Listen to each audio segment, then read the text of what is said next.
Hello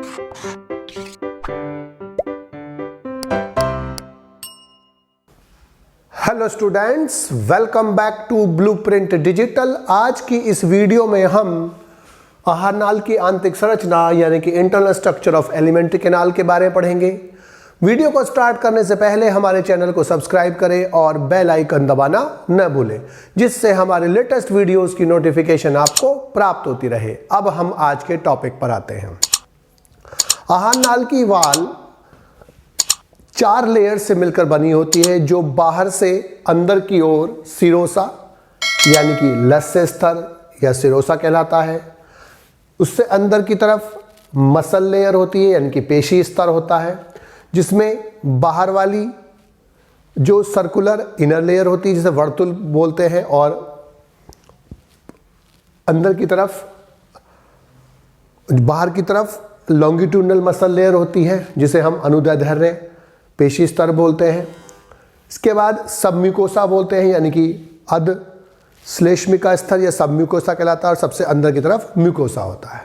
सबसे पहले जो आउटर मोस्ट लेयर होती है वो सिरोसा कहलाती है, इसे लस्य स्तर बोलते हैं।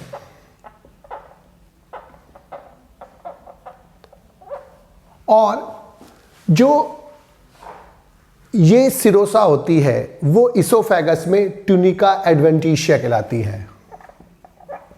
इसोफेगस में ट्यूनिका एडवेंटिशिया कहलाती है। और जो सिरोसा होती है वो विसरल पेरिटोनियम से बनी होती है, लेकिन ट्यूनिका एडवेंटिशिया जो होती है वो वाइट फिब्रस कनेक्टिव टिश्यू की बनी होती है।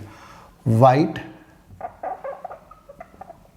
फिब्रस संयोजी ऊतक की बनी होती है। तो सबसे बाहर वाली लेयर सिरोसा होती है और ये ट्यूनिका एडवेंटिशिया कहलाती है इसोफेगस में। और सिरोसा नॉर्मली बनी होती है विसरल पेरिटोनियम से, और ट्यूनिका एडवेंटिशिया बनी होती है वाइट फिब्रस संयोजी ऊतक कनेक्टिव टिश्यू से। दूसरी जो लेयर होती है उसे बोलते हैं हम पेशी स्तर। और पेशी स्तर जो होता है इसमें 2 लेयर होती है सामान्यतः, इसे बोलते हैं हम पेशी स्तर। इसमें 2 लेयर होती है। जो इनर वाली होती है वो सर्कुलर होती है, जिन्हें वर्तुल बोलते हैं।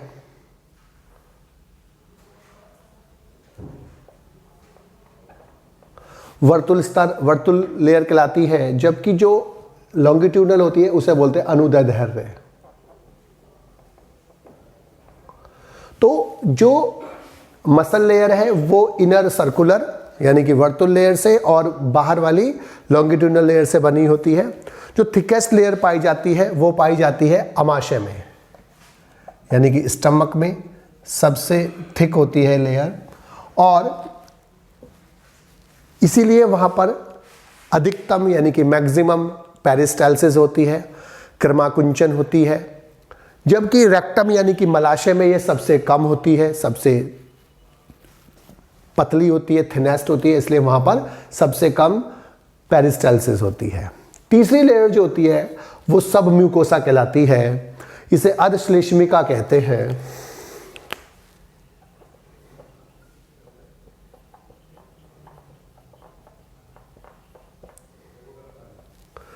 जो सब म्यूकोसा लेयर होती है ये लूज कनेक्टिव टिश्यू की लेयर होती है, जिसमें ब्लड वेसल्स यानी कि रुधिर वाहिनी, लिम्फेटिक वेसल यानी कि लिम्फ वाहिनी और नर्व्स प्रेजेंट होती हैं। 4th लेयर जो होती है वो सबसे अंदर की तरफ म्यूकोसा होती है, और जो म्यूकोसा लेयर होती है वो 3 भागों में बटी होती है। आउटर सबसे बाहर, मिडिल मध्य में, और इनर सबसे अंदर की तरफ। जो आउटर पार्ट होता है उसे हम म्यूकोसा मस्कुलरिस बोलते हैं। म्यूकोसा मस्कुलरिस नाम से बचल रहा है, मसल से। तो ये जो आउटर पार्ट है म्यूकोसा मस्कुलरिस, ये लॉन्गिट्यूडनल और सर्कुलर मसल से बना होता है। दूसरा जो मिडिल पार्ट होता है यानी कि इसे बोलते हैं लैमिला प्रोप्रिया, इसे बोलते हैं लैमिना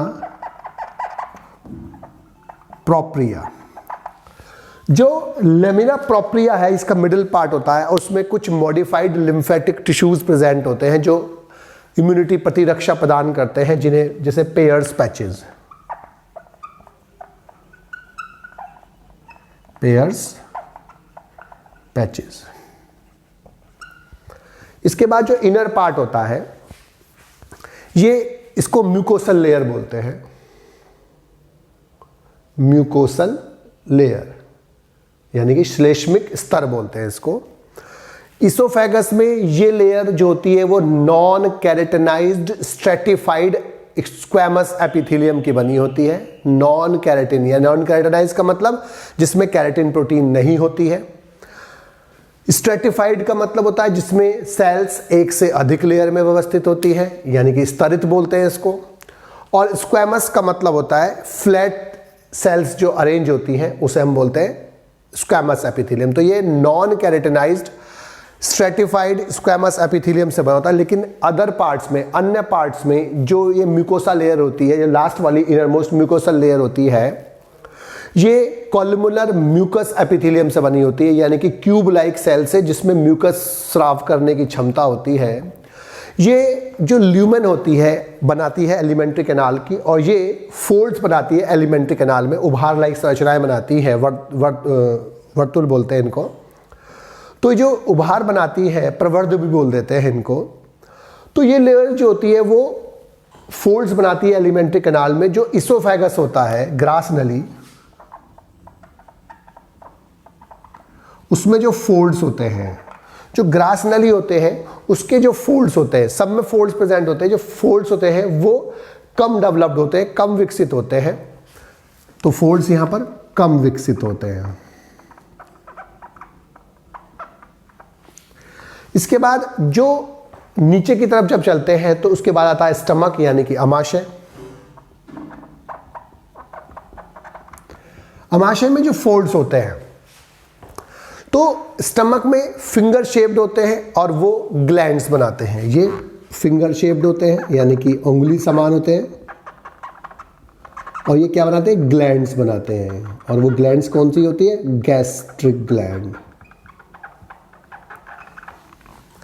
इसके बाद जो फोल्ड्स होते हैं स्मॉल इंटेस्टाइन के, यानी कि छोटी आंत के।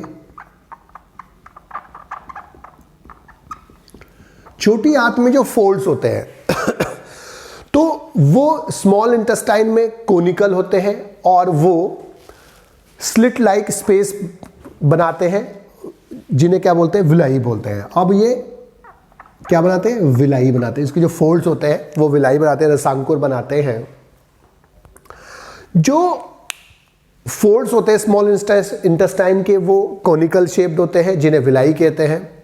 और जो स्लिट लाइक स्पेस होता है जो बेस ऑफ विलाई पे पाया जाता है, उन्हें बोलते हैं हम क्रिप्ट्स ऑफ लाइबरकुन बोलते हैं, लेबरकुन की दरारें बोलते हैं। और विलाई जो होती है डोडिनम में वो छोटी होती है, ग्रहणी में वो छोटी होती है, जबकि जो जेजिनम में और इलियम में होती है वो लॉन्ग होती है और पॉइंटेड होती है। तो स्मॉल इंटेस्टाइन में भी जो विलाई बनती है वो भी दो अलग अलग प्रकार की होती है। डोडिनम में जो यानी कि ग्रहणी में जो होती है वो स्मॉल होती है और वो ब्लंट होती है, यानी कि शार्प नहीं होती है, जबकि विलाई जो होती है जेजुनम में वो और इलियम में वो लॉन्ग और पॉइंटेड होती है। तो आहार नाल की जो आंतरिक संरचना है उसमें बेसिकली 4 लेयर्स होती हैं। सबसे बाहर वाली सिरोसा, उससे अंदर की तरफ मसल लेयर, पेशी लेयर, लॉन्गिट्यूडनल और सर्कुलर मसल लेयर होती है, अनुदैर्ध्य और वर्तुल। अंदर की तरफ ये होती है, बाहर की तरफ लॉन्गिट्यूडनल मसल होती है। उसके बाद सबम्यूकोसा, इसके अंदर blood vessel, lymphatic vessels, nerves होती हैं। और जो आंतरिक लेयर होती है मसल म्यूकोसा लेयर होती है, जो आउटर, मिडिल और इनर में होती है। इसको म्यूकोसा मस्कुलरिस बोलते हैं, जो लॉन्गिट्यूडनल और सर्कुलर मसल से बनी होती है। मिडिल वाली लैमिना प्रोप्रिया होता है, इसमें अनेक स्ट्रक्चर्स प्रेजेंट होते हैं जो इम्यूनिटी प्रदान करते हैं, जैसे पेयर्स पैचेस। और इनर वाली को म्यूकोसल लेयर बोलते हैं। और म्यूकोसल लेयर जो होती है वो इसोफेगस में non keratinised stratified squamous epithelium की बनी होती है और बाकी जगह कॉलमुलर म्यूकोसल एपिथेलियम से बनी होती है। ग्रास नली में भी फोल्ड बनाती है, वो कम विकसित होते हैं। अमाशय में फिंगर शेप्ड होते हैं जो ग्लैंड्स बनाते हैं, जिन्हें गैस्ट्रिक ग्लैंड बोलते हैं। छोटी आंत में जो फोल्ड्स होते हैं वो विलाई बनाते हैं। ड्यूडेनम के जो होते हैं वो छोटे होते हैं, ब्लंट होते हैं, जबकि जो जेजुनम और इलियम में फोल्ड्स बनते हैं या जो विलाई बनती है वो लंबी और पॉइंटेड होती हैं। बच्चों, आज की इस वीडियो में बस हम इतना ही पढ़ेंगे। हमारी इस वीडियो को आप लाइक करें और अपने दोस्तों के साथ शेयर करें। यदि आपका कोई डाउट है तो आप हमें कमेंट करके बता सकते हैं। इस अध्याय को और अच्छे से पढ़ने और समझने के लिए आप चित्रा प्रकाशन की बुक एक्टिव जीव विज्ञान की सहायता भी ले सकते हैं।